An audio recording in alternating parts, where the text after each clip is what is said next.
This channel does not promote any violent, harmful, or illegal activities. All content provided by this channel is meant for an educational purpose only.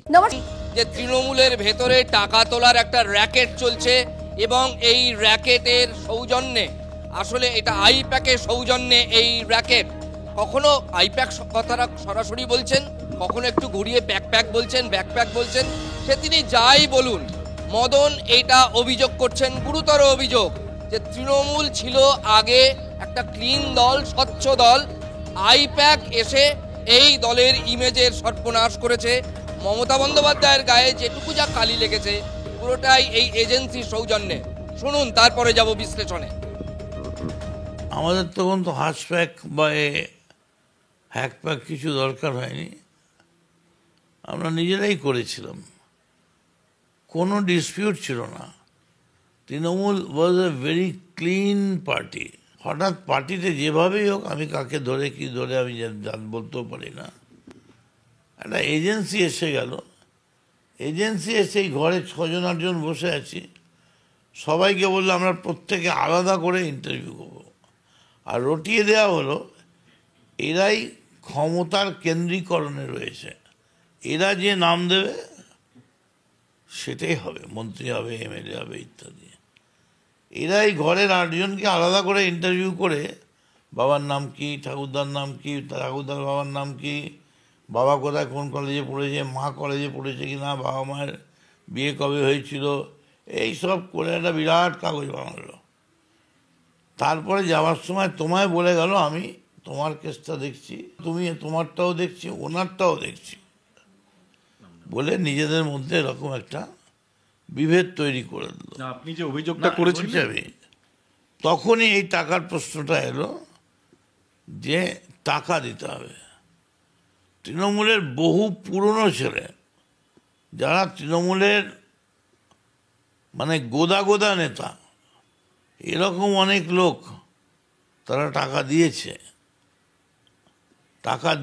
তারা পদ পাওয়ার জন্য। আমি একটা স্পষ্ট কথা বলছি, আপনি কি পাওয়ার জন্য লজ্জায় বলছে না, কারণ তারা টাকা দিয়েছে শুনলে তারা আর পাড়ায় বেরোতে পারবে না। তো এর সঙ্গে মমতা ব্যানার্জির কোনো যোগাযোগ নেই। ঠিক, মমতা ব্যানার্জিকে সম্পূর্ণ অন্ধকারে রেখে কাজ করা হয়েছে। প্যাকওয়ালাদের আমরা জানতাম স্টুডিওতে 8টা বাজলে সবাই বলে প্যাক আপ, কিন্তু এই প্যাক আপ মানে যে মালগোটাও প্যাক আপ, এটা আমরা বুঝতে পারিনি। মালগোটাও প্যাক আপ মানে মাল তোলো, ব্যাগ ভরো, প্যাক আপ করো। তা আজকে আপনারা এই কথা বলছেন 21 সালের নির্বাচনে আইপ্যাক এই এজেন্সির, বা আপনি যে এজেন্সিরকে ইঙ্গিত করছেন, তাদের তো একটা গুরুত্বপূর্ণ ভূমিকা ছিল মদন। কোনো প্যাক ছাড়াই আমরা পরপর উপনির্বাচনগুলো জিতছি, প্রত্যেকটা মিছিল করছি। সব থেকে বড় কথা, মমতা বন্দ্যোপাধ্যায়ের কোনো দুর্নীতি, কোনো দুর্নাম ছিল না। যেটুকুন মমতা বন্দ্যোপাধ্যায়ের গায়ে কালি লেগেছে সেটুকুন এই প্যাকওয়ালাদের জন্যে। আর এই প্যাকওয়ালাদের জন্যেই বাংলার বাইরে থেকে কিছু গুজরাটি, কিছু মারোয়ারি, কিছু তোমার দিল্লি, তোমার কিছু অন্যান্য স্টেট, সাউথ ইন্ডিয়া, এইসব জায়গা থেকে সুযোগ সন্ধানী একদল এলো। তারা বললো আমাকে দিলা, এবং এরকম হয়ে গেছিলো মন্ত্রীর কাছে গিয়ে বলতো, এই আমি অমুক প্যাক থেকে এসছি, এই কাজটা কালকের মধ্যে ছাড়তে হবে, নাহলে কিন্তু সাফ।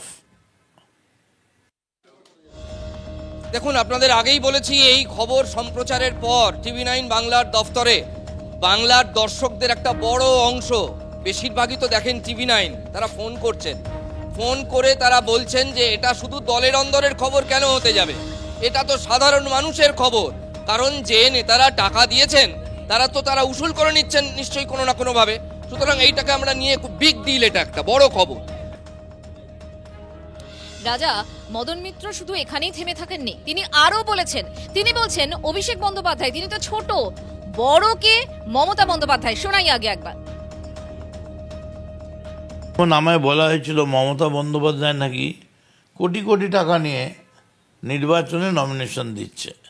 আমি আপনাদের সামনে ফেলে দিচ্ছি, কোথাও মমতা বন্দ্যোপাধ্যায়ের কোনো নাম নেই। এর থেকে বড় পাপ আর হয় না। যে মহিলা নিজের সর্বোচ্চ দিয়ে তার রোজগারে এই পার্টিটা চালালো, তার বিরুদ্ধে গায়ে কাদা লাগানো যে চক্রান্ত করবে, সে তো বেঈমান। তার নিজে আত্মঘাতী হওয়া উচিত। 14, 16, 19, 21, 24 যা জিতেছি মমতা বন্দ্যোপাধ্যায়ের জন্যে। মমতা বন্দ্যোপাধ্যায় ছিল বলে জিতেছি। মমতা বন্দ্যোপাধ্যায়ের মুখটাকে বিক্রি করে তার মুখটাকে যথেচ্ছভাবে ব্যবহার করে মানুষের কাছে পৌঁছে দিয়ে আমরা জিতেছি। আমরা মমতা বন্দ্যোপাধ্যায় ছাড়া কিছু বিশ্বাস। অভিষেক বন্দ্যোপাধ্যায়ের সেনাপতিত্বের কোনো দাম নেই বলছেন? আমার মদন মিত্রের কোনো দাম নেই বলছেন? কি বলছেন? আমরা তো বহু কনস্টিটিউয়েন্সি দেখেছি, তাহলে আমাদেরও কোনো দাম নেই? ববি, অরূপ, কারোর কোনো দাম নেই? মমতা বন্দ্যোপাধ্যায় ঠিক করবেন তার পরবর্তীকে। গোটা পার্টিটাকে তছনছ করে পশ্চিমবঙ্গের পলিটিক্সকে কলুষিত করে তৃণমূলের গায়ে একেবারে ময়লা শ্যাওলা ফেলে দিয়ে তৃণমূলকে মানুষ থেকে বিচ্ছিন্ন করে দিয়ে পুরো লোকগুলোকে প্রো এজেন্সি করে, এজেন্সির সঙ্গে যোগাযোগ রাখো, মানুষের সঙ্গে রাখতে হবে না, তোমায় কিছু করতে হবে না, যা করার আমরা করিয়ে দেবো। সকালবেলা ওই লোকের সঙ্গে দেখা করবে, ওর সঙ্গে এক কাপ চা খাবে, থার্ড লোকটার সঙ্গে একটা বিড়ি খাবে, তারপরের লোকটার বাড়িতে গিয়ে একটা জিলিপি খাবে, তার বাড়িতে জিলিপিই নেই। মমতা বন্দ্যোপাধ্যায় থাকলেই আমরা জিতব, আর উনি থাকবেন, উনি আবার মুখ্যমন্ত্রী হবেন। আর এজেন্সি ছাড়া করলে কি হবে? কোর্ট মার্শাল হবে। এমনি তো রাজি আছি আমরা। আজকে কিন্তু ততটা অভিষেক বন্দ্যোপাধ্যায়ের নাম নিলেন না মদন মিত্র। না, তার কারণ অভিষেক ছোট, তো মমতা অনেক বড়। ছোট বড় ব্যাপার আছে না। মমতা একটা বাংলা ব্যাপী, ভারত ব্যাপী একটা চেহারা, একটা মুখ। সেখানে অভিষেক ডায়মন্ড হারবারে অনেক ভোটে জিতেছে। কংগ্রাচুলেশন।